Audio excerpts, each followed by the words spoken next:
എല്ലാ മാന്യ ശ്രോതാക്കൾക്കും വന്ദനം. ഒരിക്കൽ കൂടെ പിന്നെയും ഒരു വീഡിയോയുമായി നിങ്ങളുടെ മുമ്പിൽ എത്തുന്നതിൽ അതിയായ സന്തോഷമുണ്ട്.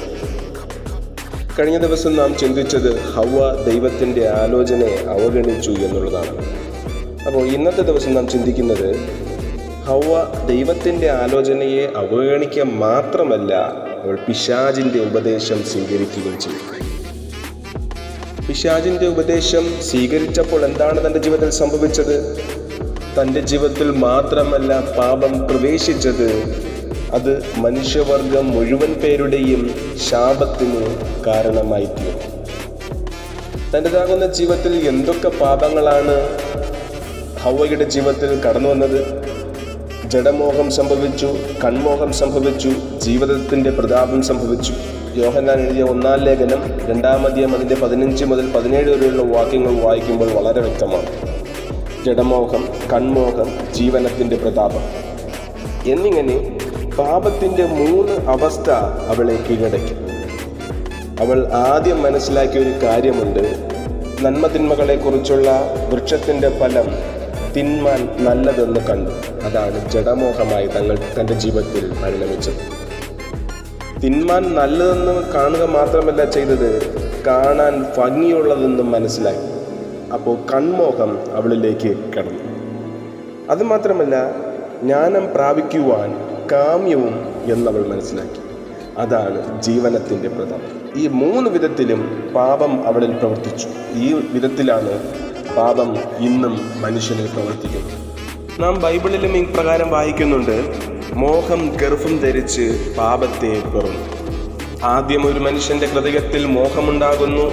അത് ചെയ്യുവാനുള്ള പ്രേരണ കുറച്ച് നാളായിട്ടിങ്ങനെ ഉണ്ടായത് ചെയ്തേ പറ്റൂ എന്നുള്ള രീതിയിലേക്ക് എത്തുന്നു. അങ്ങനെ പാപത്തിലേക്ക് മനുഷ്യൻ വീണുപോവുകയാണ് ചെയ്യുന്നത്. ഇവിടെ അത് തന്നെയാണ് ഹവ്വയുടെ ജീവിതത്തിലും കടന്നു വന്നത്. അത് തിന്മാൻ നല്ലതെന്ന് അവൾ മനസ്സിലാക്കി, കാണാൻ ഭംഗിയുള്ളതെന്ന് അവൾ മനസ്സിലാക്കി.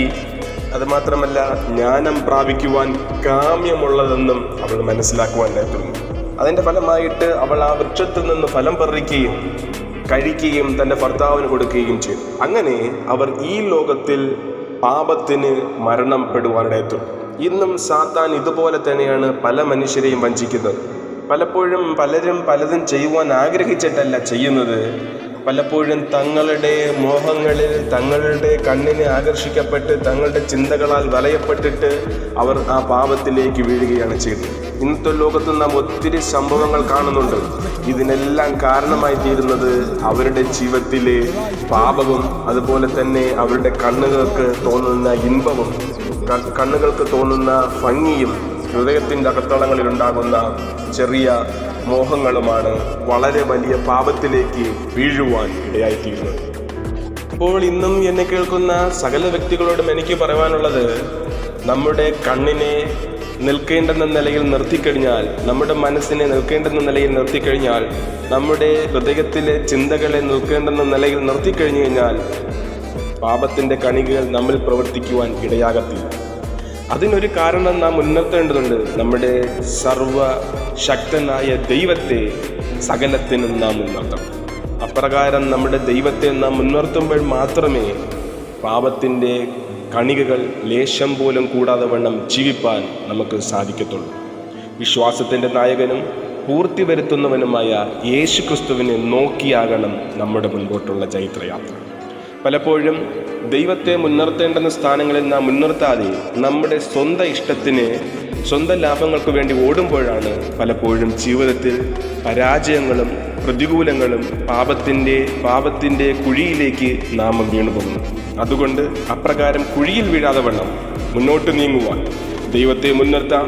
ദൈവത്തെ മുൻനിർത്തി പൂർത്തി വരുത്തുന്നവനായ ക്രിസ്തുവിനെ നോക്കി, പാപം ചെയ്യാത്ത, പാപമില്ലാത്ത കർത്താവിനെ നോക്കി മുന്നേറുവാൻ ഓരോ ശ്രോതാക്കളെയും സർവകൃപാലയ ദൈവം സഹായിക്കട്ടെ. ഈ വാക്കുകൾ നിങ്ങൾക്ക് അനുഗ്രഹമായിരുന്നെങ്കിൽ മറ്റുള്ളവരിലേക്കും എത്തിക്കുവാൻ മറക്കരുത്.